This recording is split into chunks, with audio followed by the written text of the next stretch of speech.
श्रीमहागणाधिपतये नमः। श्रीमहासरस्वत्यै नमः। श्रीगुरुभ्यो नमः। हरिः ओम्। वागर्थाविवसम्पृक्तौ वागर्थप्रतिपत्तये जगतः पितरौ वन्दे पार्वती परमेश्वरौ। పరమేశ్వరస్వరూపమైన శ్రీ శివమహాపురాణ పఠనమునకు నమస్కారం. ఇక ఈ వీడియోలో పార్థివ శివలింగ పూజా విధానము అలాగే పార్థివలింగ మహత్యము అనే ఘట్టం గురించి తెలుసుకుందాం.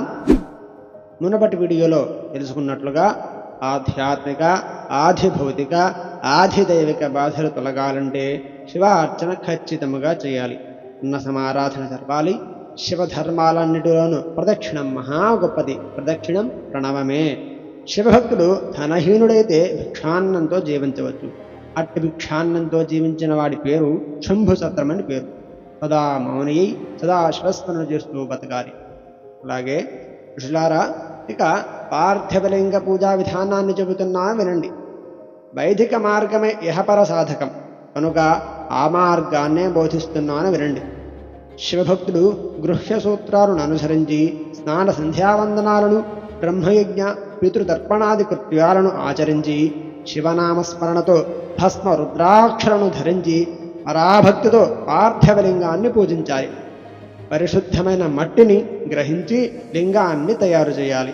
పంచాక్షరి మంత్రంతో పూజా ద్రవ్యాలను ప్రోక్షించి భూరసి మంత్రంతో పూజాస్థలాన్ని శుద్ధి చేసి ఆపోస్మాన్ మంత్రంతో జల సంస్కారము చేసి నమస్తే రుద్ర అను మంత్రంతో స్ఫటిక బంధాన్ని రచించాలి.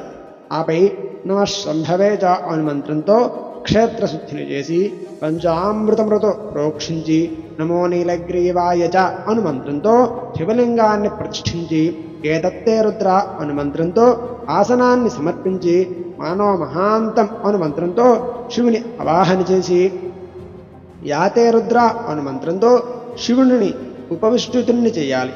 యామిషం అను మంత్రంతో శివునకు న్యాసం చేయాలి. అధ్యవోచతు అనే మంత్రంతో అధివాసాన్ని కల్పించి అసోయస్తామ్ర అను మంత్రంతో ఇష్టదైవమైన శివుడిని న్యాసం చేయాలి, నమగా స్మరించాలి. అసవ్యోపసర్పతి అను మంత్రంతో సమీపించాలి. నమస్తే నమో అస్తు నీలగ్రీవాయ అను మంత్రంతో ఆద్యాన్ని, తత్పురుషాయ అను రుద్రగాయత్రితో అర్ఘ్యాన్ని, త్రయంబకం యజామహే అను మంత్రంతో ఆచమనాన్ని చేసి పయః పృథివ్యాం అను మంత్రంతో క్షీరాభిషేకాన్ని, ధృతిక్రావణ్ణం అను మంత్రంతో పెరుగును అభిషేకం చేయాలి. ఘృతం ఘృతాపవా అను మంత్రంతో నేతిని, మధువాత మధునక్తం మధుమాన్న అను 3 మంత్రాలతోనూ మధుమను అనగా తేనెను, చక్కెరను కలిపి నీటిని అభిషేకించాలి. ఇది 5 ద్రవ్యాలతో చేసే అభిషేకానికి పంచామృత స్నానం అని పేరు. మానస్తోకే అను మంత్రంతో శివునకు కటిబంధాన్ని, నమోధుష్ణవే అను మంత్రంతో ఉత్తరీయాన్ని అను యాతే హేతి అను 4 మంత్రాలతో వస్త్రాన్ని సమర్పించాలి. నమశ్రేభ్య అను మంత్రంతో గంధాన్ని, నమస్తక్షభ్య అను మంత్రంతో అక్షితలను, నమః పార్యాయ చ అను మంత్రంతో పుష్పాన్ని, నమః పర్ణ్యాయ చ అను మంత్రంతో మారేడు పత్రాన్ని అనగా బెల్వపత్రాన్ని సమర్పించాలి. నమః కపర్దినే చ అను మంత్రంతో ధూపాన్ని, నమ ఆశవే చ జిరాయ చ అను మంత్రంతో దీపాన్ని, నమో జ్యేష్ఠాయ చ అను మంత్రంతో నైవేద్యాన్ని సమర్పించాలి. త్రయంబకం అను మంత్రంతో పునరాచమనయాన్ని, ఇమాగం రుద్రాయ అను మంత్రంతో ఫలాన్ని, నమో గోష్ఠ్యాయ చ అను మంత్రంతో సర్వాన్ని శివుడకు అర్పించాలి.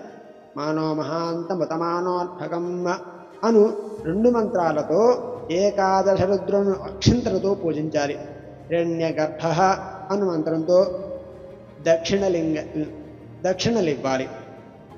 దేవస్యత్వాస వేతు అను మంత్రంతో అభిషేకాన్ని చేసి దీపమంత్రంతో నీరాజనాన్నిచ్చి ఇమాగం రుద్రాయ అను 3 మంత్రాలతో రుద్రునకు దోషుడ పుష్పాలను సమర్పించి మానవ మహాంతం అను మంత్రంతో ప్రదక్షిణం చేసి మానస్తోకే అను మంత్రంతో సాష్టాంగ నమస్కారం చెయ్యాలి.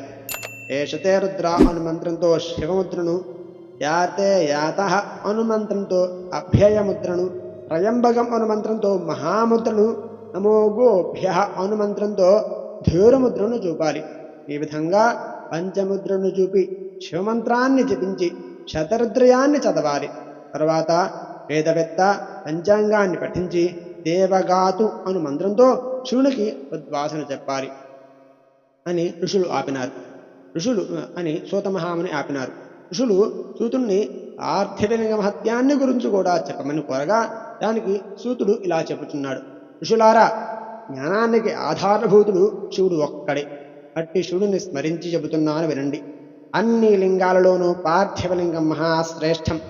కృతయుగంలో రత్నలింగం, త్రేతాయుగంలో హేమలింగం, ద్వాపరయుగంలో రసలింగం, కలిలో పార్థివలింగము శ్రేష్టములు. శివుని అష్టమూర్తులలో పార్థివమూర్తి మహాశ్రేష్టం. అందుకనే పార్థివలింగం పూజకు మహా విలువైనది.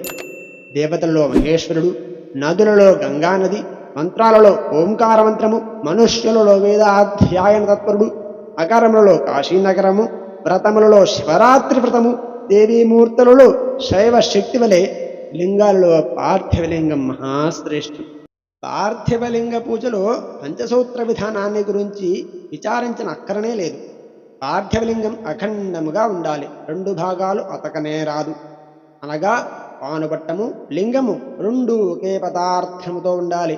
అవి ఏవి అనగా 1 రత్నము, 2 బంగారము, 3 పాదరసము, 4 స్ఫటికము, 5 పుష్యరాగము, 6 మట్టి.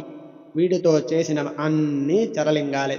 అనగా ఇందాక చెప్పినట్టుగా పైన చెప్పిన 6 పదార్థములతో పానుపట్ట సహితముగా చేసిన లింగములు చరలింగములు అనబడుతున్నాయి. అవి అఖండంగా ఉండాలి. అనగా 2 ఒకే విధముగా ఉండాలి. ఇది పార్థివలింగ మహత్యం. లారా, ఇంతవరకు శివపూజ యొక్క వైదిక విధానాన్ని సవిస్తారంగా వివరించినాను కదా. శివానుగ్రహాన్ని కోరే సర్వమానవులు శివుణ్ణి ఎలా స్తుతించాలో తెలుసుకుందాం. ఇంతటితో పార్థివ శివలింగ పూజా విధానము, పార్థివలింగ మహత్యము అనే ఘట్టం పరిసమాప్తి. రేపటి వీడియోలో శివుణ్ణి ఎలా స్తుతించారో తెలుసుకుందాం. హరి ఓం తత్సతు.